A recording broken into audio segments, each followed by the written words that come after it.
Okay, तो disclaimer है कि आज हम लोग जो भी यहाँ पे स्टडी करेंगे या जो भी डिस्कस करेंगे वो जस्ट लर्निंग पर्पज है। यहाँ पे कोई बाय सेल रिकमेंडेशन हम लोग नहीं करने वाले हैं। तो फर्स्ट ऑफ ऑल हम लोग जाएंगे ट्रेडिंग व्यू पे और वीकली जो निफ्टी का स्टडी है उसको एक बार देखने की कोशिश करेंगे, जैसे हमने लास्ट टाइम भी डिस्कस किया था कि एक नेगेटिव डाइवर्जन बन रहा है और निफ्टी का जो रेंज है वो थोड़ा सा डाउन साइड, बट ट्रेंड जो है अभी भी अप ट्रेंड ही है। निफ्टी ने कोई भी उसका प्रीवियस जो सपोर्ट था वो तोड़ा नहीं है, या फिर हम लोग बोलेंगे कि स्विंग को तोड़ा नहीं है। तो स्टिल ट्रेंड जो है अप ट्रेंड है, बट सेंटीमेंट जो है वो बियरिश सेंटीमेंट है।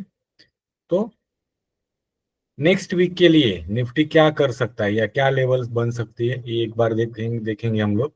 तो अगर हम लोग वीकली चार्ट देखते हैं तो वीकली चार्ट पे हमें यहाँ पे 24,550 ये 200 डे एक्सपोनेंशियल मूविंग एवरेज निकल के आ रहा है, जो निफ्टी का जो प्रीवियस सपोर्ट है जो 24,450 यानी 24,450 से लेके 25,50 ये जो रेंज है ये निफ्टी के लिए एक अच्छा सपोर्ट एक्ट कर सकता है।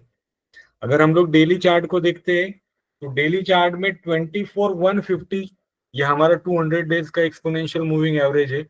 अगर हम लोग वीकली का 200 ईएमए ब्रेक करते हैं तो डेली का 200 ईएमए, वीकली का 20 ईएमए अगर 24,550 ब्रेक करते हैं तो डेली का जो 200 ईएमए 24,150 ये हमारे लिए सपोर्ट एक्ट हो सकता है। और यहां से अगर गलती से मार्केट जो है यहां से नीचे आता है तो इस एरिया में अगर कोई रिवर्सल बनता है या रिवर्सल बनते हुए दिखता है तो हमें स्टॉक स्पेसिफिक बाइंग अपॉर्चुनिटी को ढूंढना होगा, क्योंकि स्टिल जो निफ्टी का लॉन्ग टर्म ट्रेंड है वो अभी तक हमें जो है वो एक माइनर करेक्शन की तरफ नीचे आते हुए दिख रहा है। कोई बड़ा करेक्शन यहाँ पे नहीं दिख रहा है और ग्लोबल मार्केट का जो सेंटिमेंट है वो भी ठीक ठाक है, इतना कुछ खराब नहीं है। और 1 अगस्त हमारा इंडिया का जो ट्रेड डील है वो भी डील डन होने की प्रोबेबिलिटी है, तो उसी वजह से मार्केट थोड़ा सा नर्वस है।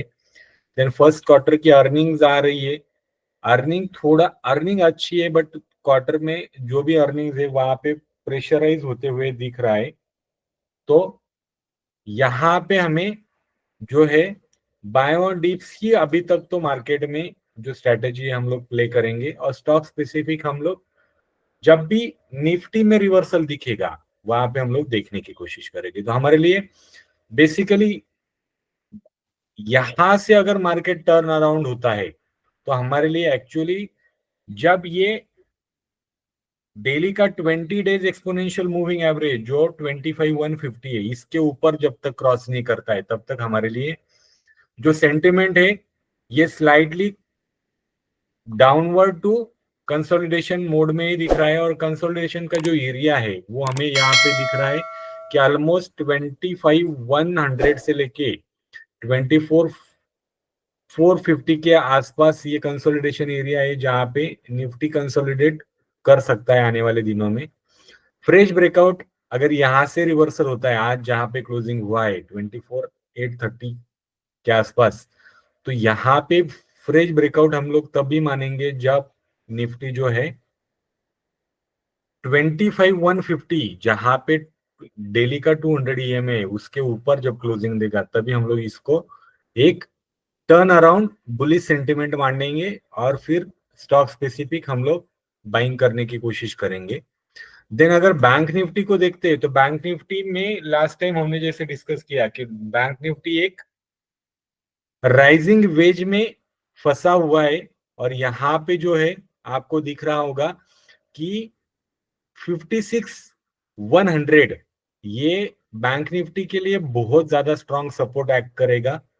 अगर यहाँ पे हम लोग ये बोलेंगे कि 56,000 अगर यहाँ पे बैंक निफ्टी ब्रेक करता है तो नीचे की साइड में फिर बैंक निफ्टी के लिए 54,800 ये भी लेवल्स आने की प्रोबेबिलिटी बढ़ेंगी। बट डेफिनेटली ये जो एरिया है जहां पे 56,200 से लेके 56,100 का एरिया जो है वो बैंक निफ्टी के लिए अच्छा खासा सपोर्ट एक्ट करेगा। और यहां से बैंक निफ्टी अगर टर्न अराउंड होता है और ये 55,800 को क्रॉस करता है या उसके ऊपर सस्टेन करता है तो आने वाले दिनों में हमारे लिए अगेन 59,000 के डोवर्स यहाँ पे ओपन होते हुए हमें दिखेंगे। तो क्लियर कट सेंटिमेंट है कि यहाँ पे अभी तक तो जो दिख रहा है, अगर मार्केट नीचे आता है और कुछ बुलिश पोजीशन बनते हुए दिखती है या कुछ बुलिश एक्शन बनते हुए दिखती है तो हमें यहाँ पे बाइंग ऑन डिप्स की अपॉर्चुनिटी ही स्टॉक स्पेसिफिक देखना पड़ेगा। देन आज का हमारा जो स्टॉक का डिस्कशन का स्टॉक है वो है कैम्स। तो कैम्स का जो स्टॉक है इसको हम लोग आज रीड करने वाले हैं। तो एक बार स्क्रीनर पे जाएंगे और हमारा डैशबोर्ड ओपन करेंगे। तो कैम्स जो है ये कंपनी जो है ये ऑलमोस्ट 20,000 करोड़ के आसपास मार्केट कैपिटल है। इसका करंट प्राइस 4,034 आज का डे क्लोजिंग है। देन इसका जो पी रेशो है वो 47 का पी है और इसी स्टॉक का 5 इयर्स का एवरेज पी 45 निकल के आ रहा है। तो मोटा मोटी 5 साल का जो पी है उसी के आसपास हमें ये स्टॉक मिलते हुए दिख रहा है। देन अगर हम लोग रिटर्न ऑन कैपिटल एम्प्लॉय मतलब यहाँ पे जब कोई कंपनी इन्वेस्टर और अदर बोरोविंग के साथ में जो पैसा उठाती है मतलब टोटल जो पैसा इन्वेस्टेड हुआ है उस पे कंपनी कितना रिटर्न जनरेट करके दे रही है या जितना पैसा बोरो किया है इक्विटी प्लस बोरोविंग जो आता है उसको बोला जाता है रोस, रिटर्न ऑन कैपिटल एम्प्लॉयज। तो यहाँ पे 54% का आरओसी है। ROE return on capital employees मतलब जहां पे कंपनी ने शेयर होल्डर से कितना पैसा उठाया है और जो पैसा उठाया है उस पे कंपनी कितना रिटर्न जनरेट करके दे रही है। तो वो रिटर्न यहाँ पे हमें दिख रहा है कि ऑलमोस्ट 43% का यहाँ पे ROE return on equity company दे रही है। तो आरओई 43 है, आरओसीई जो है वो 54 है।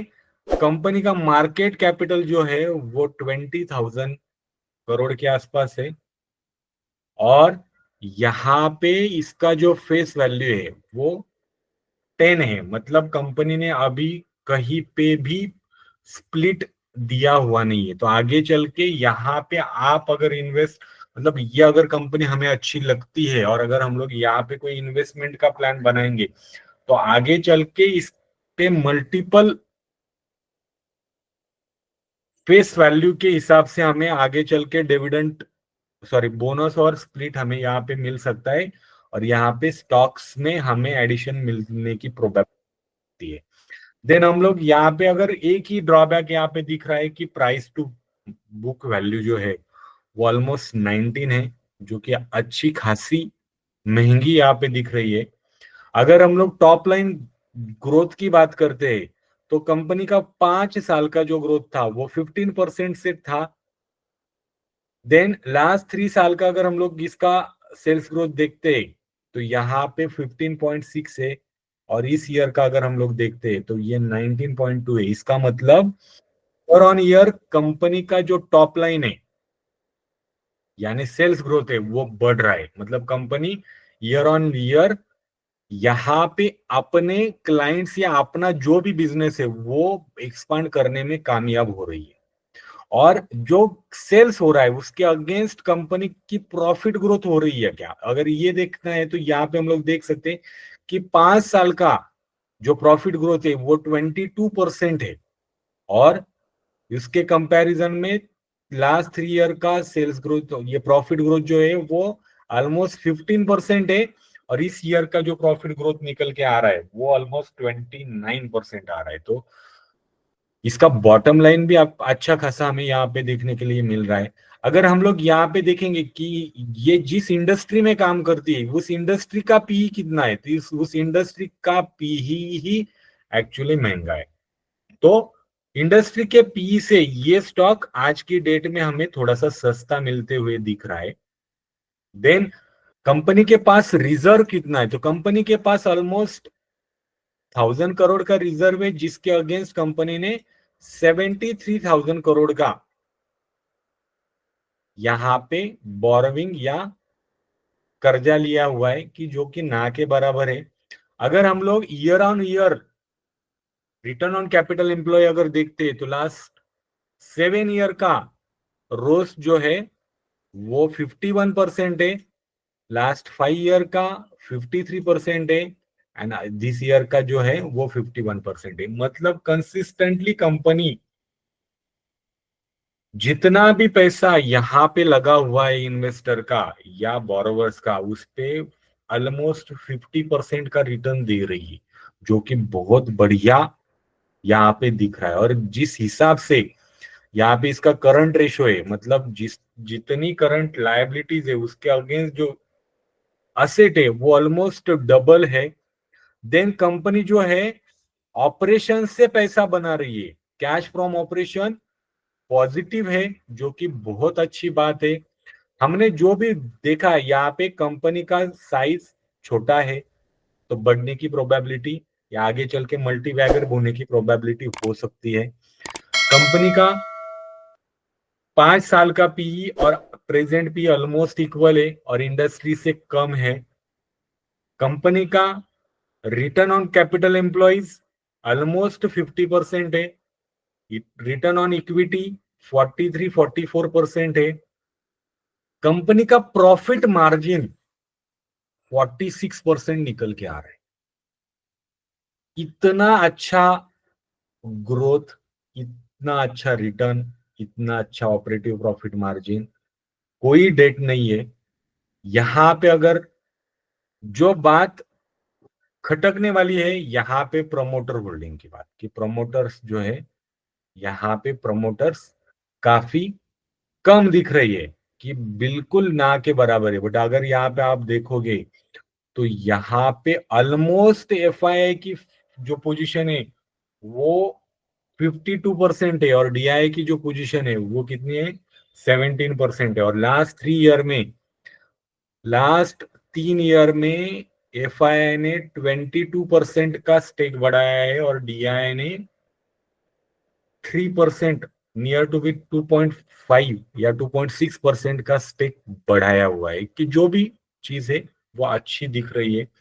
अगर हम लोग इसके पियर से भी कंपेयर करेंगे तो इसके साथ में सीडीएसएल और बाकी चीजों से कंपेयर ना करते हुए के फिनटेक जो है और कैम्स जो है, इन दोनों की जो सर्विस है वो ऑलमोस्ट इक्वल है।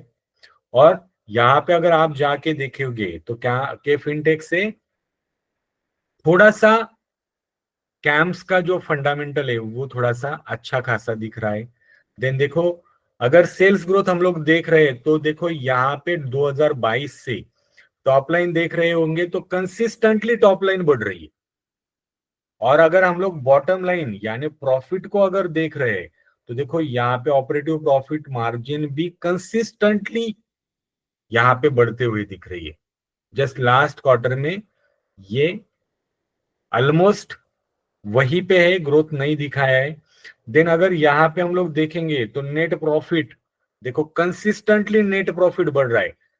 22 में 62 करोड़ था, फिर 70 करोड़ हुआ, 80 करोड़ हो रहा, 108 करोड़, 160 करोड़, देन यहाँ पे 164, 220, 290, 275, 337 एंड 441। तो यहाँ पे हमें नेट प्रॉफिट भी कंपनी का कंसिस्टेंटली बढ़ते हुए यहाँ पे दिख रहा है। देन यहाँ पे अगर कैश फ्लो अगर देखेंगे तो कैश फ्लो आज के डेट में कंपनी का कैश फ्लो पॉजिटिव है। तो अगर यहाँ पे हम लोग देखेंगे तो अच्छा खासा यहाँ पे जो है ये कंपनी का जो फर्स्ट लुक है वो अच्छा दिख रहा है और इसको बाय करना चाहिए या नहीं चाहिए, उसके लिए हमें तो पहले तो कंपनी का बिजनेस मॉडल देखना पड़ेगा और उसके लिए हमें जो है यहाँ पे कंपनी क्या है उसको पढ़ना पड़ेगा। तो अब तो चलते हैं, फिर हम लोग कंपनी को एक बार पढ़ते हैं। सेंथिल सर। ऐसा Computer Age Management Services Limited. The company is a mutual fund transfer agency. It provides investor services, distributor services, and asset management company services. Business segment: mutual fund 87% in 9 month for financial year 25 versus 90% in financial year 22. The company offers technology-enabled solutions to mutual fund and private equity funds, offering services like account creation, transaction processing, and redemption. It is India's largest registrar and transfer agent of mutual funds, with an aggregate market share of 68% based on mutual fund average asset under management, that is AAUM. It serves 26 of 50 fund houses in the industry, including 10 of top 15 mutual funds. In quarter 3 financial year 25, it secured all 3 RTA mandates awarded, including Geo BlackRock Mutual Fund, Panthomath Mutual Fund, and Choice Mutual Fund. Operational metrics: total serviced OM, which is rupees lakh crore, 43.7 as of 9 month financial year 25. This is 37.3 as of financial year 24. Transaction volume in crores: 65 as of 9 month financial year 25. This is 60 as of financial year 24. SIP book, again rupees in crores, 5.9 as of 9 month financial year 25. This is 4.8 as of financial year 24. Systematic transactions processed in crores, 9.5 as of 9 month financial year 25, which is 47.4 in financial year 24. Live investor folios, which is in crore, 9 as of 9 month financial year 25, which is 7.2 as of financial year 24. Unique investor serviced, again in crores, 3.9 as of financial year 25. This is 3.2 as of financial year 24. Non-mutual funds, 13% in 9 month financial year 25, which is 10% in financial year 22. AIF and PMS, the company is a market leader in alternative investment fund and portfolio management services space, servicing 170 plus fund houses with rupees 2.2 lakh crore AUA across 450 plus schemes. It won 53 new mandates in Q3 financial year 25, including 21 new clients. Its WealthServe 360 platform onboarded 5,000 plus investors with 185 plus signups. It is the first RTA at Gift City to set up full stack offering for AIFs. CAMS REP, the company offers insurance repository services, extending its digital offering to life and general insurance, driven by mandatory e-policies and KYC norms. It surpassed 1 crore e-policies and 80 lakh EIA, with its platform Bima Central recorded 4 lakh active users and 50,000 app downloads. CAMSPay, the company's payment aggregator business, received final RBI approval in September 2021. It introduced UPI AutoPay, Pay by Link, QR-based payment, etc. for seamless recurring transactions in financial year 24. CAMSPay processed 1.4 million mandates daily and crossed 1 million monthly UPI AutoPay registrations. It added 24 new clients in quarter 3 financial year 25, including 5 insurance companies, and secured LIC empanelment for authentication and payment gateway services. CAMS FIS A WOS has received RBI approval to operate at a account aggregator. As of financial year 24, it has linked 58.26 million accounts and processed 63.96 million consent requests. It serves 94 FIPs and 146 FIU with a stable 11% market share. CAMS KRA, a WOS registered with SEBI, is the second largest KYC registration agency with 20% market share. It offers 10-minute KYC and launched Nexus, a KRA tracking dashboard, a WhatsApp KYC for seamless client onboarding, serving 1.8 crore investors. CAMS NPS, the company offers central record keeping agency services for National Pension Scheme. The business grew to 67,736 subscribers as of financial year 24, ranking number 2 in eNPS with 10% plus market share. It aims to reach 100K subscribers in financial year 25 by integrating with top 5 FMS and fintechs to expand in market. The company has acquired a major stake in Think360.ai, a full stack data science and AI focused firm, and its Pintable Technologies, a digital transformation partner for capital market entities. Geographical presence, the company has 280 plus service centers across 25 states, 5 union territories, 8 call centers and back office. It expanded in Gift City, Gujarat by setting up second office in October 2024.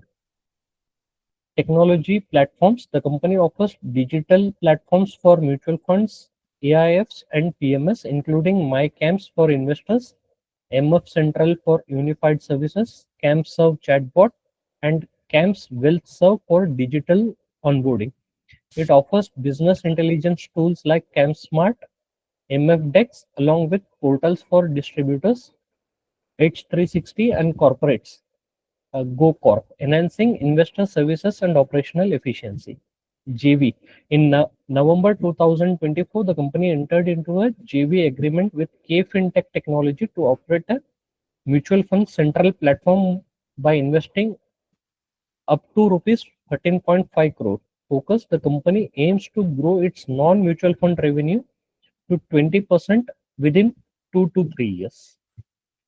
Okay, तो यहाँ पे हमने देखा कि जो camps है ये basically major काम जो करती है वो म्यूचुअल फंड डिस्ट्रीब्यूशन चैनल से उनको जो सर्विसेज चाहिए उसको प्रोवाइड करती है, और बहुत सारी अलग अलग सर्विसेज यहाँ पे हमने देखा, और ये मार्केट में अच्छा खासा बड़ा लीडर है, और बाकी और भी बहुत सारी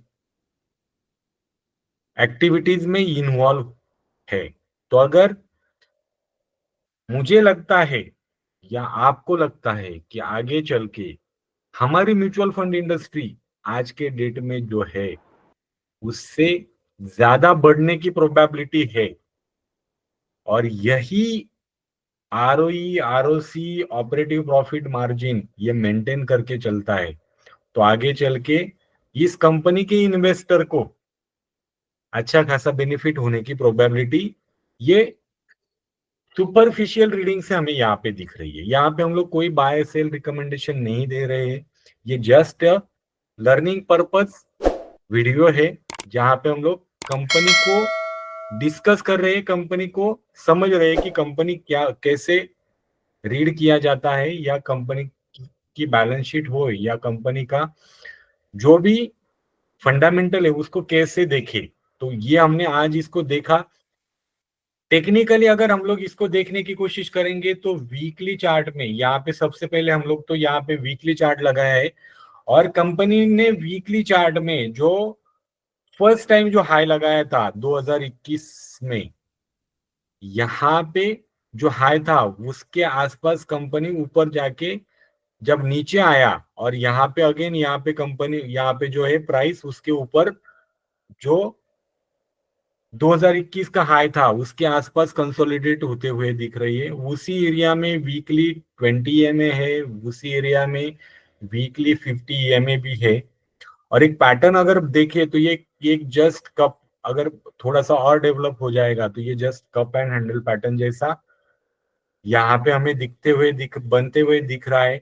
और यहाँ पे जो ट्रेंड है, अगर हम लोग इसके ट्रेंड को समझने की कोशिश करें तो यहाँ पे देखो हाइयर हाई फॉर्मेशन में ही ये ट्रेंड हमें बनते हुए दिख रहा है। तो अगर यहाँ पे इसका ट्रेंड भी जो है वो हमें अगेन अप ट्रेंड जैसा ही दिख रहा है, देन अगर हम लोग इसका डेली चार्ट अगर देखते हैं तो एक राउंडिंग बॉटम के बाद ब्रेकआउट और ब्रेकआउट के बाद कंसोलिडेशन होते हुए दिख रहा है। और सेम कंसोलिडेशन एरिया में यहाँ पे हम लोग अगर देखेंगे तो देखो इसी एरिया में इसका 200 डेज का एक्सपोनेंशियल मूविंग एवरेज भी आ रहा है, जो कि अच्छा खासा यहाँ पे सपोर्ट का काम कर सकता है। आगे चल के स्टॉक का फंडामेंटल अगर जिस प्रकार से दिख रहा है, और अगर हमारी म्यूचुअल फंड इंडस्ट्री ग्रो करती है और कंपनी के अदर जो एरियाज है कंपनी वहां पे अगर फोकस करती है, तो आगे चल के ये स्टॉक डेफिनेटली एक मल्टी बैगर स्टॉक के लिस्ट में आने की प्रोबेबिलिटी है। और यहाँ पे हमें आने वाले दिनों में ये मल्टीपल ऑफ एक्स में भी फोल्ड होते हुए हमें यहाँ पे दिख सकता है। तो आज का स्टडी जो था, कैम्प्स का स्टडी, यही तक था। Thank you very much.